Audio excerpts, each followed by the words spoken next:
Hey guys, how are you doing? I hope you're all doing alright. Welcome and welcome back to today's live stream. This is the first live stream I've made, and there is somebody who was waiting for it. Actually, there is somebody who is online. I don't know who it is, but I'm just so happy to start a live stream when someone is here. In this particular live stream, I felt like sharing with you what I've been through and what happened to me when I was still studying at university. The story is kind of long, but I felt like sharing it will help somebody out there who is going through the same situation or who went through the same situation. And I feel like sharing this particular story will make me feel better. I always want my live streams to be about story time. And before we dive right into today's video, I want to tell you that I am doing an experiment to see which particular area inside this house works better for live stream. The previous 3 live streams, I've done them in different locations, and I felt like different lighting brings a different effect on the live stream. Yesterday's live stream was a mess. I went back and I watched that particular live stream, and I was like, hey, the lighting was off. Like, I was shining so much, and I kept on wondering, is it my phone which has a problem? Or I realized it's not my phone which has a problem. It was the lighting and the weather. I don't have a ring light at the moment, so I have to depend on the sun, natural source of light for all the live streams I have made. And for today's live stream, I feel like this particular place is better than the one I was seated at yesterday. So this is going to be our place for making live streams as we look for better places. I find this place so good because the lighting is nice. And the other experiment I'm making is the kind of clothing I must wear when making a live stream. Yesterday I was in a black top, and the live stream was not live streaming. But every time I put on this shirt, there is a way it adds something to the live stream. Okay, there is a way it composes all the lighting, and I just be looking so wow, so beautiful, and you understand my point. So in today's live stream, I want to share my life experience, my first near-death experience. Yeah, the first near-death experience I got is not actually a near-death experience. It was an accident, and it happened when I was in P2, that's primary 2. So we were moving from school with my brother and the whole gang. Me and my brother, we used to be like this because we were studying in the same school, and we were about, I can't say we were about the same age because he's a little bit older than me, but I used to belong to his clique. And when I got a problem in school, I would literally go and knock on the door of his classroom and tell whichever teacher is inside that I want to talk to my brother. So he was like a protector every time we were at school, and I just found that so beautiful, having a brother as a protector. So one time we were moving from school going back home, and we passed by a gas station. Most Ugandans know it as a petrol station. That petrol station, it was called Caltex. So we passed via that petrol station, and as we crossed from one side of the petrol station to another, a guy who was on a bicycle, I think he was from fetching water from the dam, he comes and he knocks me. I was the youngest on the crew, and I was the only girl on the crew. So he knocks me in such a way that I fall from the side of the petrol station or the gas station up to the tarmac road. And that tarmac road was a highway. You know how highways are, they're always busy. So this guy knocks me and I fall up to the other side. And the first thing that came into my mind was, oh, my life is going, like I am losing it.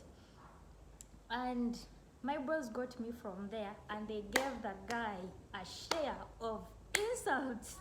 They were just so angry.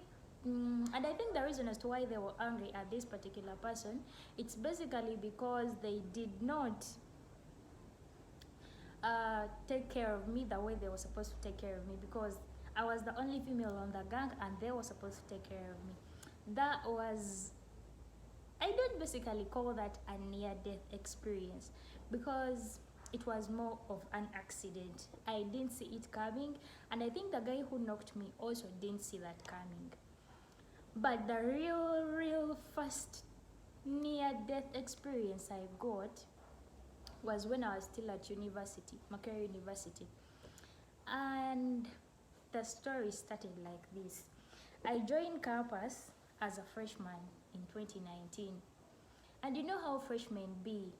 You be naive, you be like all kinds of, can I call them village-like behaviors on most freshmen, most university freshmen.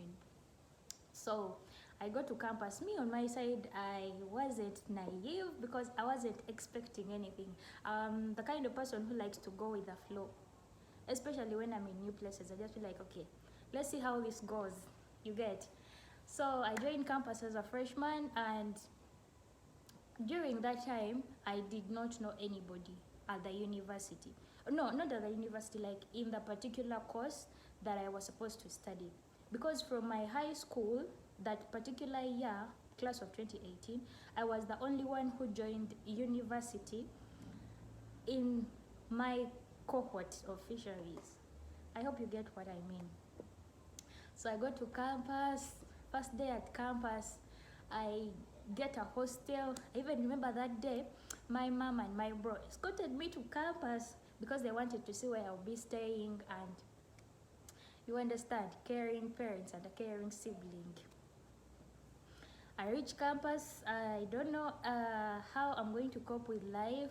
I'm trying to learn a few things here and there, and I was like, on my first day, let me go and check out how university is like, or how people like the department where I'm going to be studying from. Maybe I'll meet my to-be classmate in one way or the other.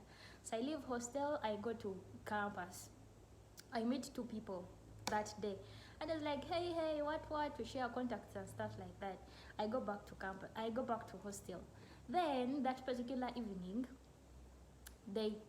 somebody created a WhatsApp group, and I was added to that particular WhatsApp group. I was like, okay, people have added me to this group, class group. It will be easier to connect with my classmates and get updates about what will be happening at university. Cool.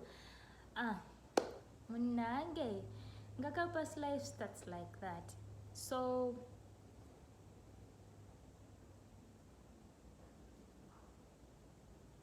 these kids usually disturb me, but I don't want anybody to disturb me as I tell this story. So campus life starts just like that. And when I was added to that WhatsApp group, like 2 hours later, I got somebody inboxing me, like DM, direct message on WhatsApp. And I didn't know their contact, so this person inboxes me and is like, hey, how are you doing? I hope you're well. I've just realized that we are in the same class, and I want us to be friends. I want us to connect in one way or another, so that we get to know where we are supposed to be at what time and at what time. So I'm like, okay, cool, we can be friends. It so happened that my hostel was close to this person's hostel, and we became friends just like that. Because I remember one night I was going out to get headsets, like to buy headsets from the nearby electronics shop, and I met this person, and they're like, hey, so you're the one in the class group and stuff like that. Freshmen can understand what it's like to become friends with your to-be classmates. So we become friends from there, and this person is like, oh, so you're the person in the class group, we have been talking and stuff like that. And I'm like, yeah, I'm the one. Let's meet tomorrow for class. Maybe we shall talk and get to know each other a little bit better. Okay. we part our ways. So when we part our ways, I'm like, okay, at least I've made a friend in the class. Life will get a little bit easier. You know these kinds of people you meet and you just click at the you just click the first moment you meet. This was the kind of person.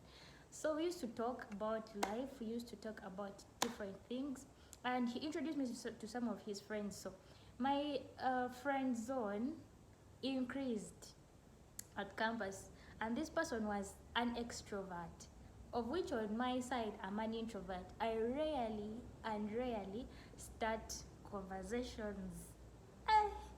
It's something that is hard on my side, but having a friend who was an extrovert helped me make more friends, talk to more people, etc.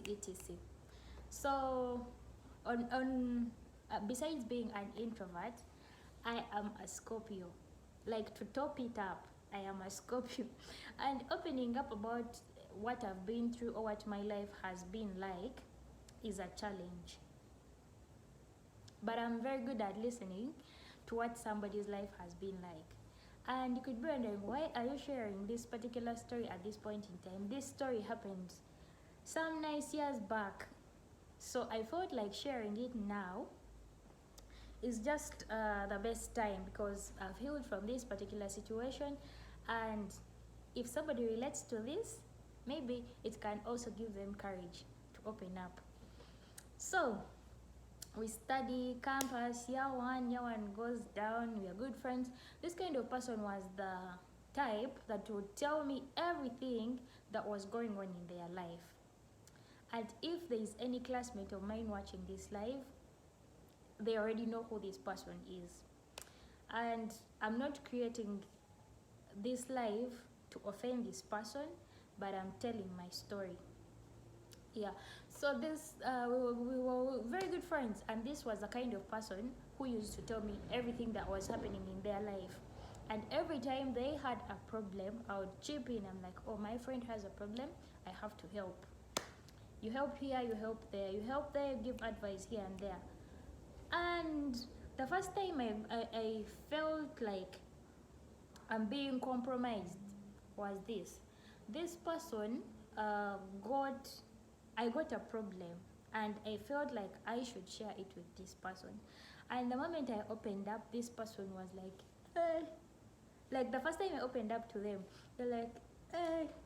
Like, they made my problem a very big deal, and they're like, you're strong, you'll get over it.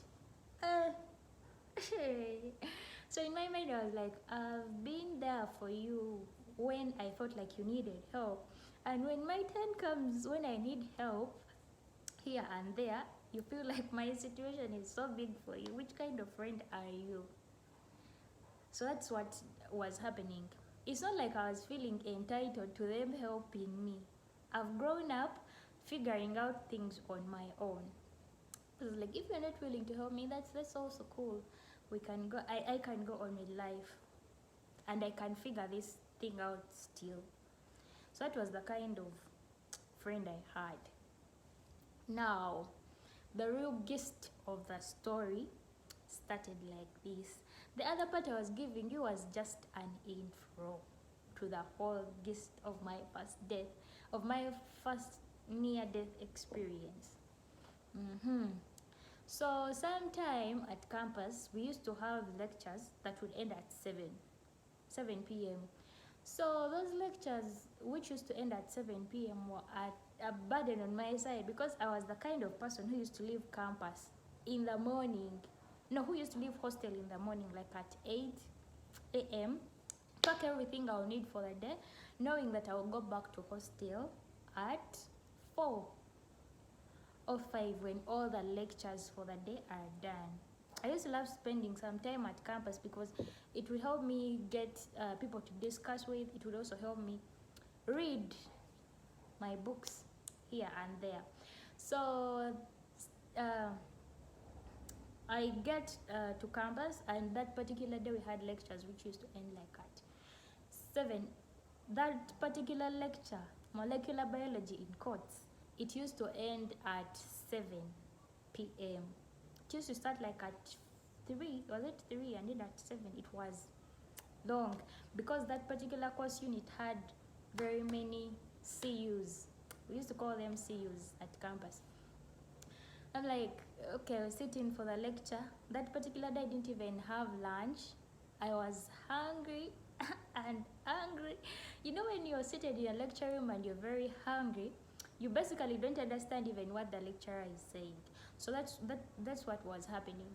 I spent all those hours in the lecture room when I'm hungry and angry, and everybody who crossed me that day got a portion of what they were asking for. I didn't really mean to be moody that day, but I don't know what just happened. I was so moody that day, and it so happened that I got a lot of people who annoyed me on that particular day.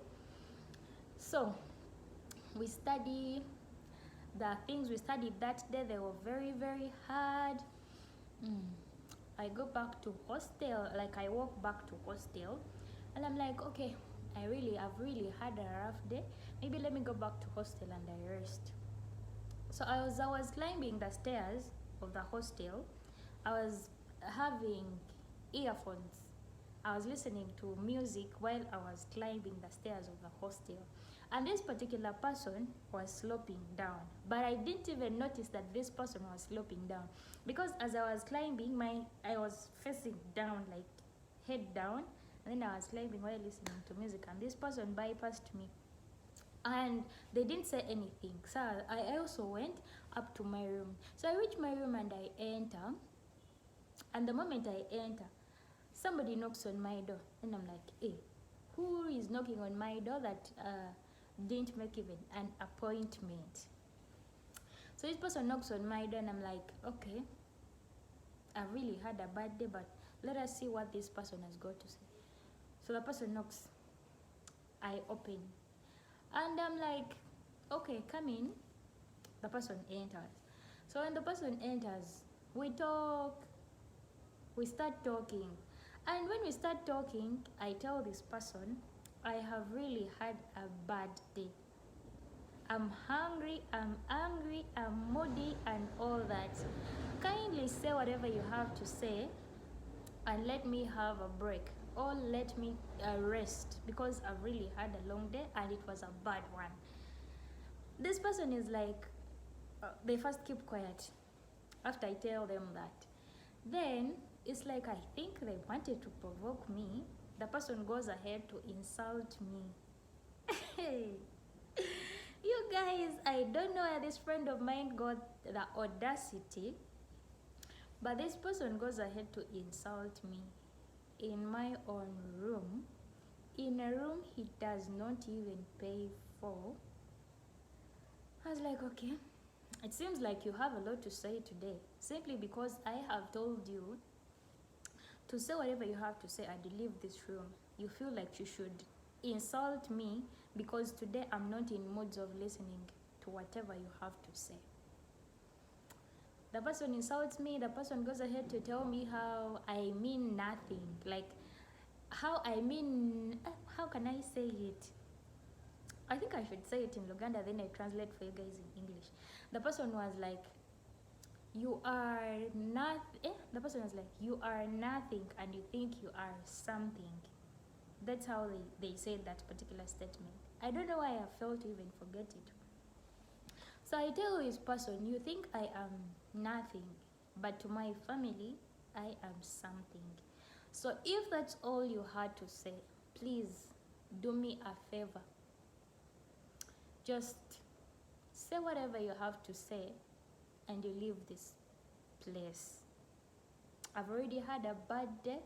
I don't want you to make it worse. I repeated that the second time, or even the third time, because I said it very many times. And this person was like, no, I'm not going to leave. You have to listen to me. Hey!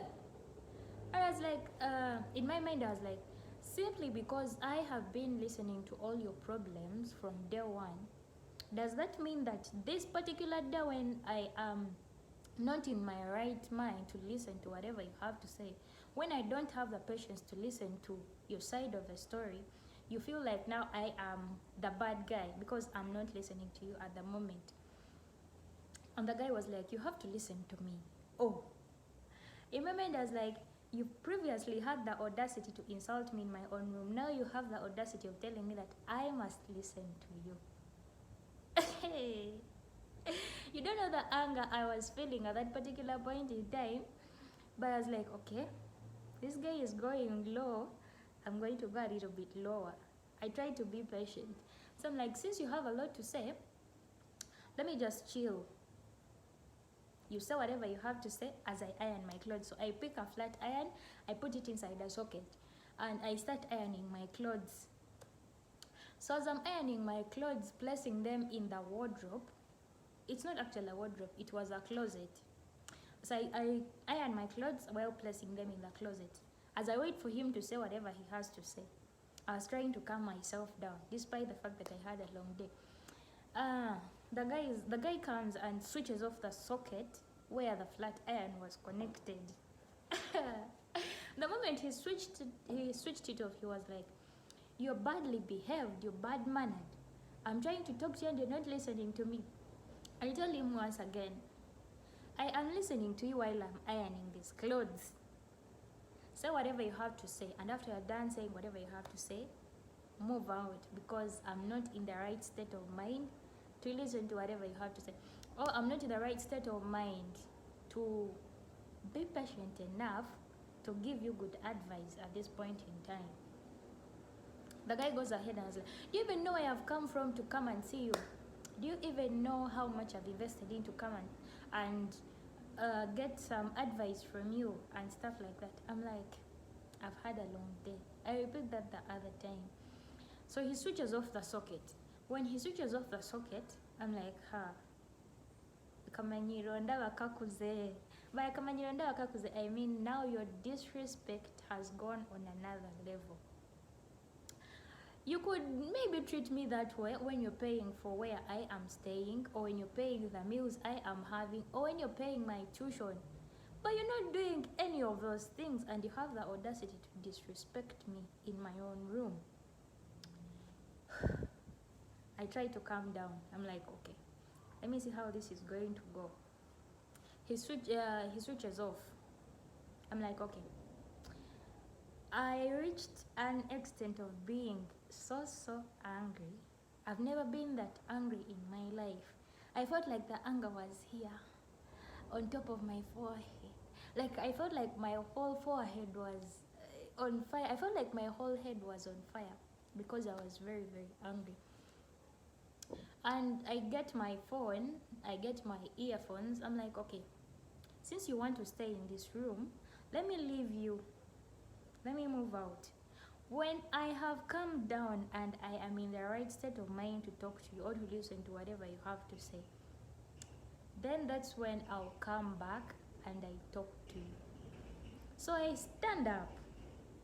I go towards the door. When I go towards the door, I try to I get the I don't know what that thing is called. What is echinyolo in English? Echinyolo? I don't know. Okay, that door hand where you do like this and then the door opens. So I get it like this. I try to move out, and the guy stands up from nowhere and bangs the door.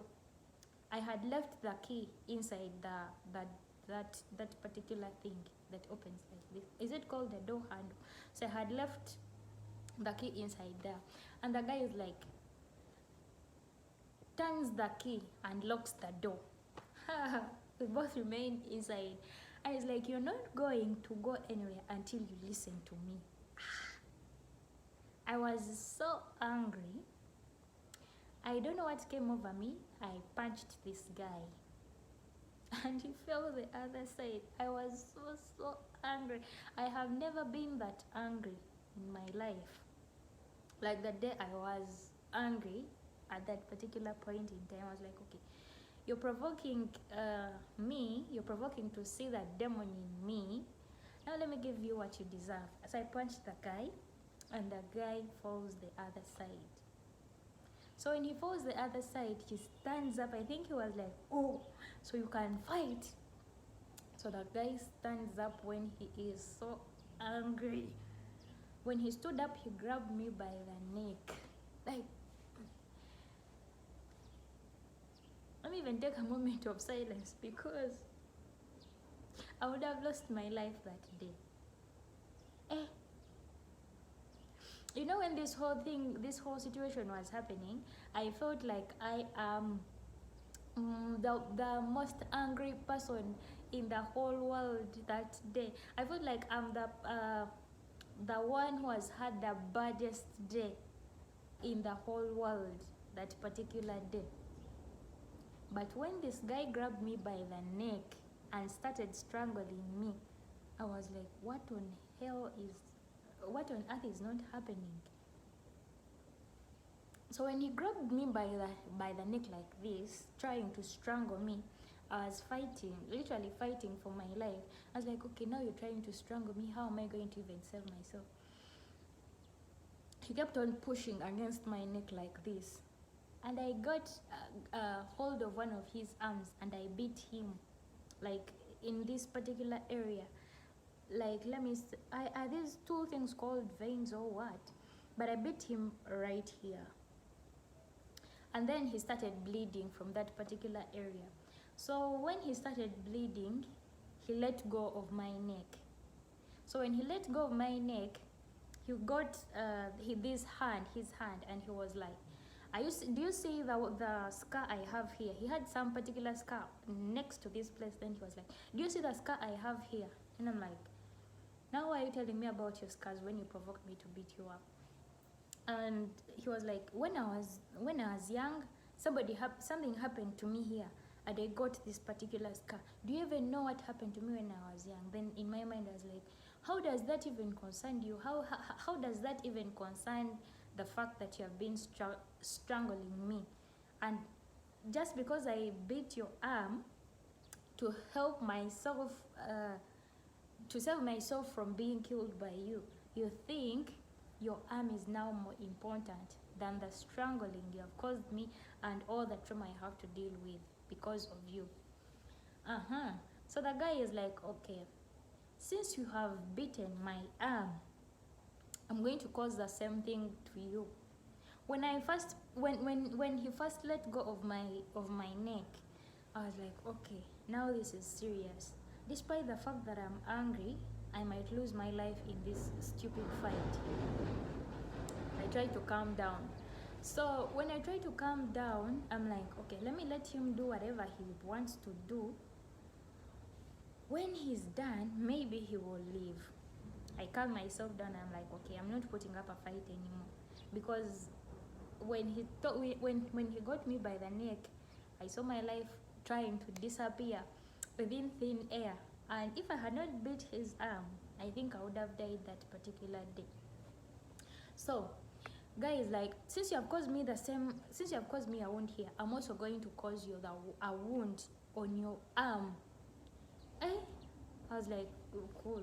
Now let the horror movie begin. I look at the guy like this. He gets a knife from one of my utensils and he's like, you have caused me this wound right here, so I'm going to cut you. I'm going to cut your hand and cause you the same pain that you have caused me. I'm like, gosh, am I dealing with a psychopath or something like that? It was my first time to see the other side of this person's, it was my first time to see the other side of this person. I had never seen them angry. Be careful with your friends who usually smile. People who usually smile, people who usually okay with things, they have a side of them which is the angry side of them. People, let me say it like this.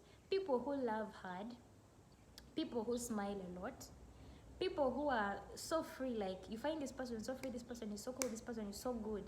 The extreme good they have, I think it equals to the extreme bad they could be having.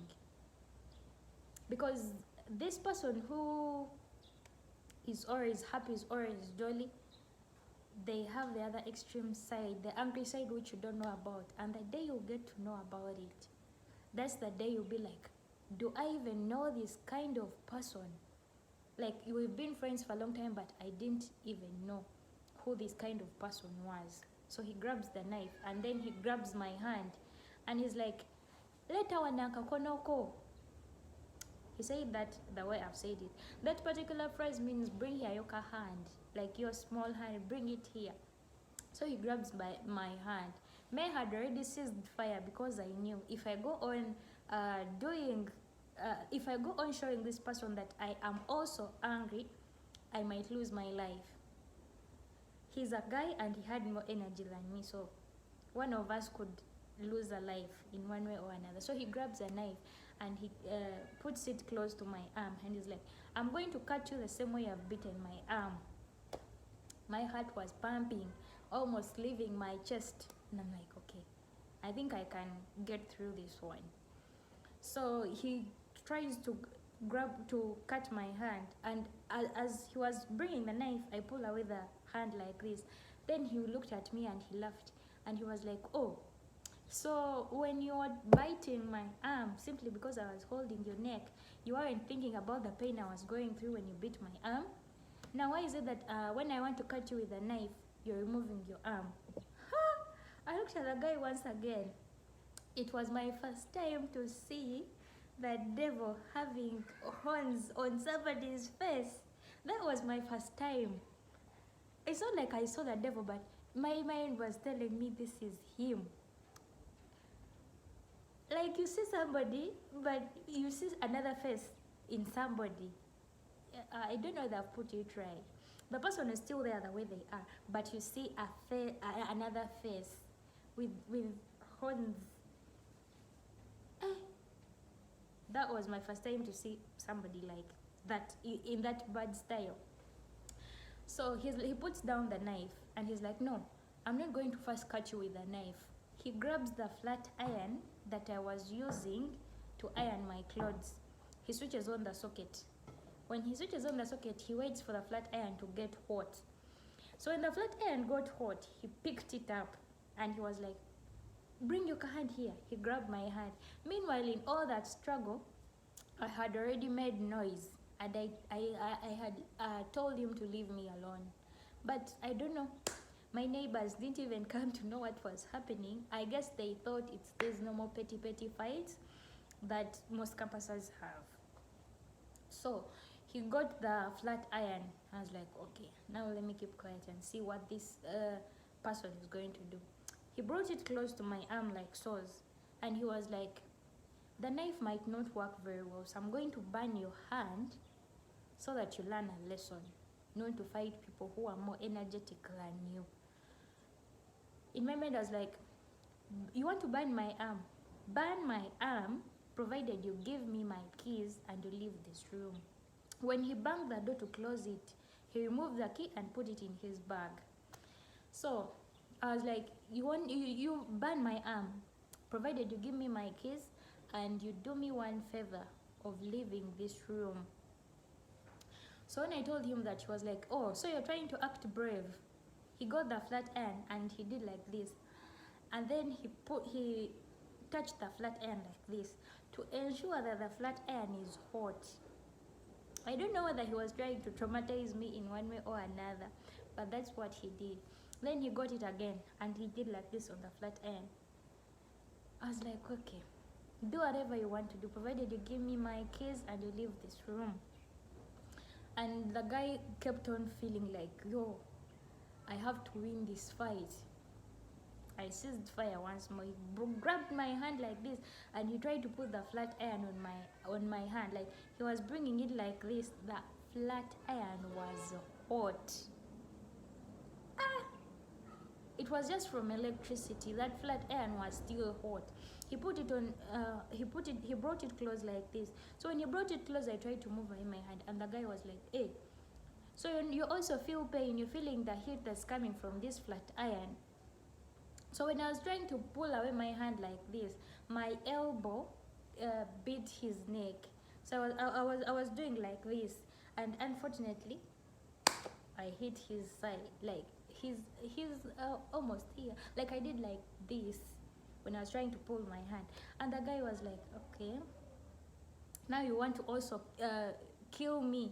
Now he shifted the blame from himself and he put it on me and was like, okay, now you're trying to kill me, because I hit him with the elbow when I was removing my hand. I'm like, I've never encountered a psychopath in my life, but hey, I'm with one right now. So when I hit him like this, he pushed me on the wall like very fast, and I was staying in a room which had windows, but the room never had burglar proofing. I don't know whether it's called burglar proofing, but there's small metals that usually be in windows. I guess you know what they look like. Those ones which prevent you from going through, all those ones that can prevent a child from going through. And I was staying on the second floor of the hostel flat, or the storage building, second floor of the hostel. So this guy pushes me again, because I did like this to him with my elbow. So he pushes me again close to the window, and he's like, look down there. He turned my neck and he was like, look down there. I was like, okay, now what's down there? He was like, do you see how far that place is? I'm like, oh. He's like, I'm going to throw you there and you break those legs of yours. Let me put it the way he put it. He was like, ngenda kusindika yeyo menyeko obuguru. That's the way he said it. In Luganda, it means I'm going to push you over this window and you fall down there and you break those small legs of yours. You guys are very tiny. If you have watched my other videos, you know that I'm small. So I was like, okay, do whatever you have to do, provided you give me my keys and you leave this room. Guy insists, and he's like, okay, let me not first throw you over this window. Let me think of something else that can hurt you bad time. I'm like, cool. I had already ceased fire because I knew.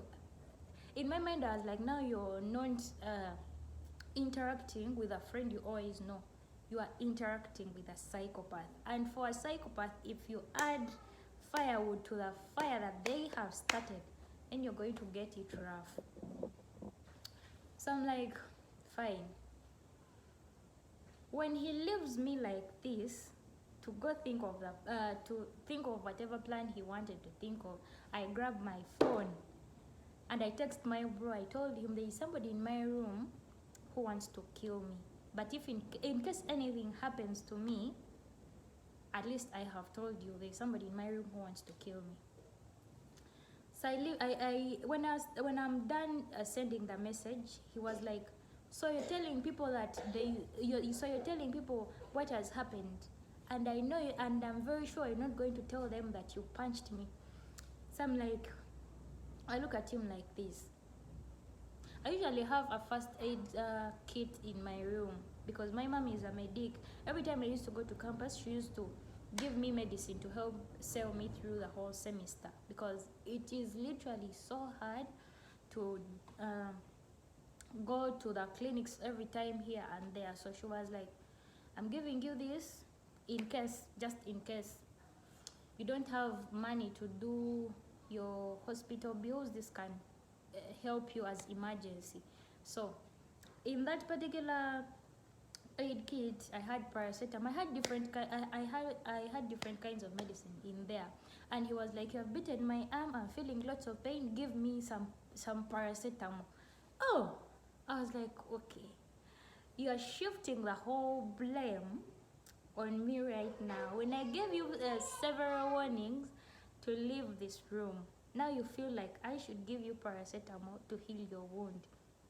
On top of that, he was like, you have refused to give me paracetamol, but you're going to face it rough. I was like, I looked at the guy once again. In my mind, I was like, are you the person that I knew as a friend previously? What has changed about you that you reached an extent of even strangling me? What has happened to you that you reached an extent of making me lose my life? I didn't lose my life, but I was at the brim of getting this. I even don't know what would have happened if my parents got notified that I have died in a hostel room at university because of somebody's son. I really don't know how my parents could take that. How they paid for everything and now I am dead in a hostel room because of a friend. So in that whole situation of give me paracetamol, somebody calls him and somebody's like, well, bichi bichi bichi, and he picks the call, and I don't know which Holy Spirit came over this guy, and he stood up, grabbed his bag, got the key out, fixed the key in the door, and opened it and left my room. My heart was like, okay, now since he has left, I think he will never ever get back to this place. So I felt so relieved the moment he left. And my big bro, whom I had already told, had already called like several times to ask me what is happening and to ask me if I need any help, whether he should inform the police and stuff like that. And this guy had already left. So he came the following day, my brother, and he was like, what just happened over here? So I explained everything to him. When I explained, he was like, maybe you should change room. Okay, not change room, maybe you should shift your things and take them to my place and you start commuting like from home. So I was like, okay, maybe that can work, but it's going to be very expensive for me to do that. So I'm like, I'll get through this particular situation with time. So that particular week, I didn't go to campus that particular week. I was the kind of person who never ever dodged lectures at any one point in time. But when this whole saga happened, I started dodging lectures in a row. Like in a whole week, I used to appear at campus only once or twice, and I used to appear for those lecturers who were so strict. Those are the lectures I used to go up for, and people kept on wondering, why are you dodging lectures here and there? Why are you dodging lectures here and there? But they didn't know what had happened to me. So the first time I attempted opening up and telling one of my classmates what had happened to me, it was like this. I go to campus and I'm like, I asked this person, is it okay? I asked the person like this. Somebody annoyed me and I punched them. That's how I brought the story. Like, I told them, somebody annoyed me and I punched them. Is it okay to punch somebody who has annoyed you, or somebody who has provoked you and stuff like that? And this person goes ahead and is like, it's not okay to fight people, however angry you might be. I felt so heartbroken. I felt like this person is also siding with the other. Though I didn't tell this person what actually happened. I didn't tell them the whole story of what actually happened. But I felt like they were siding with the other person. So I'm like, okay, cool. I'm not going to open up about this thing. Let me just deal with the trauma I have gotten myself into until when I feel like maybe somebody out there will be able to listen to what I have to say. So my brother talked me into leaving the room, and I'm like, I can handle this. There was one time I packed all my things from the hostel room, and I was like, today I'm so determined to go and stay at my brother's place, because the whole room turned out to be a toxic place, like for me to be in. So my brother is like, he persuaded me very many times to go and stay with him. I'm like, it's going to really be inconveniencing, because he has a family. Now, if I add myself onto the lot, it's really going to be tough on his side. So that's how everything happened, and that's how I got my first near-death experience. So with time, I've learned that despite the fact that you know someone, you don't actually know these people. That's what I've learned. You can't easily say that I know this person, like I understand this person very well. One thing you can never do is to understand a human being. Even the parents you have lived with all your life, trust me, they can't understand you, because people change like weather. And talking about weather, It's starting to rain outside, and I don't know whether any of you can hear me at this particular point in time. But it's like that. You can never understand a human being because people are constantly changing. That's one thing I learned. Then the other thing I learned from this whole story is wherever you go, culture healthy friendships or healthy relationships. Don't engage yourself with people who you know are going to compromise your mental health. Don't engage with people who are going to compromise your peace of mind. Always treat yourself as a priority because you matter. And if you're angry, avoid situations that could lead you into more trouble. And one of my goals that I set from that year on is not to be angry. Even if somebody tries to make you so angry, tell yourself not to be angry, because when you're angry, you get to react in ways that you didn't expect that you'd even react in. Yeah. So that was my first near-death experience. And the other time I got a near-death experience was like this. We used to stay still in that same room during exam time, and I had another classmate. This time around, it was a she. No, she was a she. It was a her. Okay, I don't know how to say, but it was a female. I know she'll watch this video and she'll relate to what happened to us. So we go to bed and we leave the window open. And when we are sleeping, we are like, oh, it's so hot in here, so we left the window open. So we go to bed. And where the socket was is where this window, which had no burglar proofing, was. So this friend of mine is like, okay, I'm going to leave my phone to charge because I want to revise in the morning and stuff like that. So we leave our gadgets there. In most cases, I usually used to charge my laptop from that particular spot. But this time around, I don't know what happened to me. Something just told me that do not leave your laptop on here. So before we went to bed, I removed my laptop, I put it below the closet. Then I covered it with some clothes. And my friend left her phone charging. That particular day, I slept with my phone. I think I was online, then I fell asleep, and my phone happened to be with me, like on my chest when we slept. So for her, she thought she had closed the windows. But me, I opened them because it was so hot, and we forgot that the windows were left open. So we are sleeping, and at 2 p.m., I wake up. These things of where you wake up and you turn like this. I was inside the net. I wake up. I turn like saws. And when I turn, I see somebody in the window like trying to go down. I used to sleep on second floor. I don't know what they call it. Okay, there is that first section of the flat, then the second section.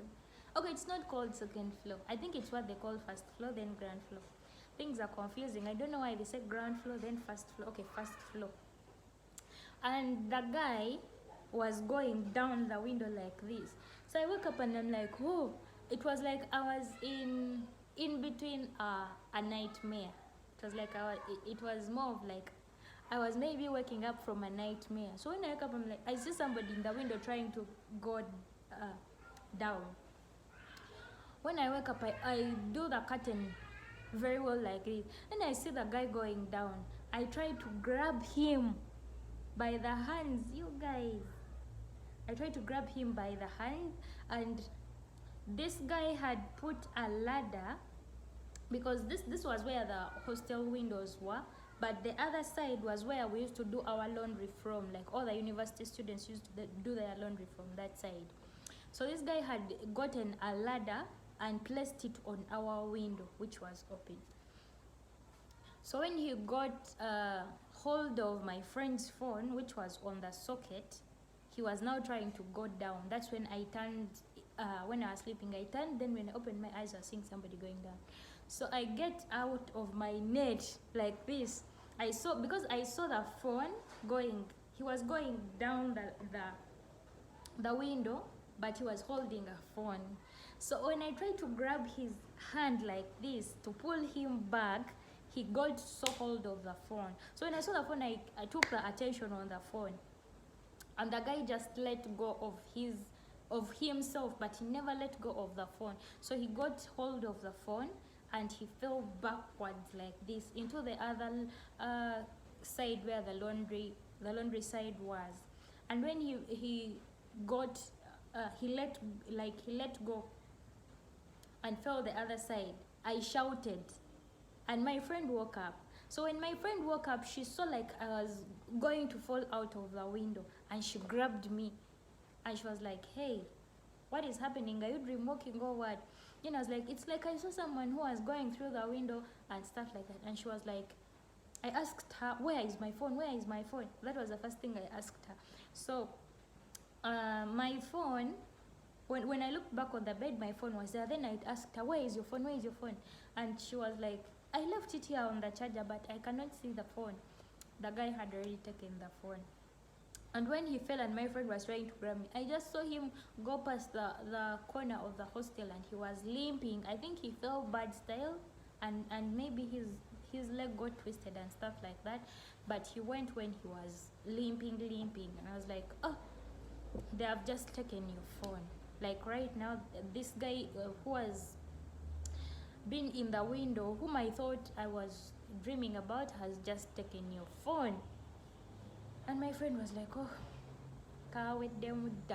so we get my phone, we try to call the guy. We try to call on my friend's phone. And the phone was going through at first. That night, I think it was like 2:30 a.m. That night the phone was going through. We tried again, the phone was going through. Then the next morning we're like, maybe we shall again call again the next morning. The reason as to why we were calling, we wanted this person who had stolen the phone to leave the SIM cards on the gate or close to the gate. That's all that we wanted, because it is very, very hard to replace a SIM card in my country. You need to go to the police and get a police letter, simply because you want to replace a SIM card. So that is it. That is what happened. So the guy didn't bring back the phone, and he had the audacity of sending messages to the contacts that were in my friend's phone, while greeting them and asking them for ABCD. And my friend was like, "This guy is going to cause us problems." So she blocked all her SIM cards, and the guy went with the phone. So if my friend had not woken up to pull me from that window, which had zero burglar proofing, then I could have died that day. That is another incident that happened to me when I was at university.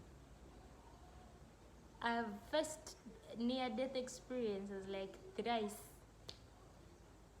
and two major ones happened when I was at university.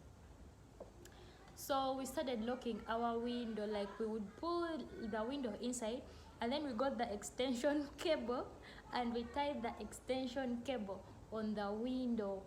So we would lock it like that, in case even if somebody came and tapped the window like this, it would not open.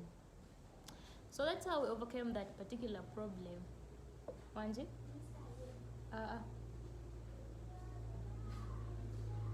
So yeah, the thieves never came back, because from that day onwards we continued locking our window like that. So that was basically my experience. I felt like I should share it, because maybe it will help somebody out there be a little careful. These particular theft situations not only happen at university. I don't know why it was so rampant at that particular hostel where I was staying. I will not mention the hostel because it might compromise the hostel. And we used to complain to the hostel manager every time. They steal things from us. They steal things from us. They steal things from us. And first, she wouldn't literally do anything. But nah. So if you're a camper out there, please be careful. The people you think are your friends may not actually even be your friends. Because it has been, time has passed, and I was like, I had enough of campus life. I even left the WhatsApp group of the class. Like the day I graduated, I was like, I've had enough of campus life. So I left the class group and I started my new life. I just saved a few contacts. I was like, okay, we can go on. I can do life with these guys. Yeah, because those are people who really cared.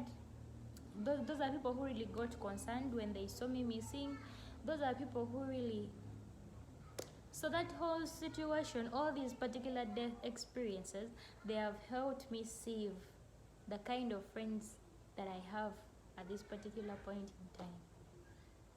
Yeah, so that was my share of the story. I created a poll, an opinion poll on the community tab of this YouTube channel, and I asked people, do you have a near-death experience? And 90% of the people who participated on that particular poll had a near-death experience. So it made me feel like I'm not alone. I'm not the only one who has experienced near-death, who has had a near-death kind of situation. And I want to know what kind of near-death experience you went through. So if you're out there and you're watching this video and you feel like it's okay to share your near-death experience, I'll be very glad to get your side of the story, because I feel we learn a lot when we share these life experiences with others. I've really learned a lot from my own experiences, but more from other people's experiences. Yeah. So if you have a near-death experience and you feel like you should share it, please leave a story time in the comment section for us. Yeah. Maybe sharing it will help you feel better. Maybe sharing it will help you overcome whatever emotions you have to deal with, because me, I was traumatized when somebody strangled me, and I've had to deal with this for the past 2 years. But right now I'm in the right state of mind. It no longer traumatizes me so much, despite the fact that it left trust issues in my life. It's very hard for me to trust people, but I try my level best. Yeah, so that is it for today's live stream. I'd like to thank whoever has been on this live stream. Thank you for supporting this channel. You really mean a lot to me, and to whoever will watch this video. I would basically tell you to prioritize yourself in every situation. Prioritize yourself. Love yourself very much, to walk away from disrespectful relationships, to walk away from toxic friendships, to walk away from situations that don't prioritize your mental health. Walk away from each and every one of those situations that compromise who you're supposed to be. If there's a particular situation that will force you to change who you are in order to fit in another person's, in order to fit or fill other people's expectations, I would basically advise you to walk away from situations like those. Because in the long run, it's going to compromise who you're really supposed to be. It's going to compromise who God created you to be. Walk away from situations that suck life out of you. Walk away from friendships that suck the hell out of you. Walk away from people who take, and they don't give you. It has cost me very much staying in those kinds of friendships. So I am here to remind you to walk away. Because if you are a giver, there are people who are naturally givers. They can't let somebody be in a particular situation that is hard and they don't lend a hand. If you're that kind of person, I want you to always remember that these people who take, they have no limit. They will always take away from you without putting anything into your cup. So if you have those kinds of friends who take all the time, and they don't add anything to you, I would basically advise you to save those kinds of friendships. sieve them, and remain with only those that truly care. And remain with only those that are true, that are real, that are transparent, that will defend you in all kinds of situations. Yeah, so that is it for today's live stream. I would like to thank Ken and C Cafe for joining today's live stream. You guys mean a lot to me, and thank you for supporting this channel. Hello everyone. Hello C Cafe, I hope you're doing all right. Thank you for supporting this channel, and to all those who will watch this video, prioritize yourself in all situations. That's the last word that I can say to you. Yeah, so that is how it has been. I feel better that I've shared this video. I feel better that I've shared my first near-death experience. I'll be sharing other experiences because I want my live streams to be about story time, to be about life experiences. I'll also invite some other friends who will be interested in telling their stories onto these live streams. Please support this channel, watch the videos, and always leave a comment to let me know which kind of video you'd like to get from this particular, to tell me which kind of video you'd like to get from this particular channel. And somebody here wants to say hello. Hello. How are you today?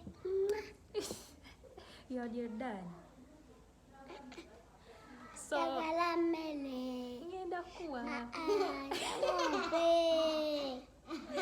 you guys, my niece can embarrass, but that is it.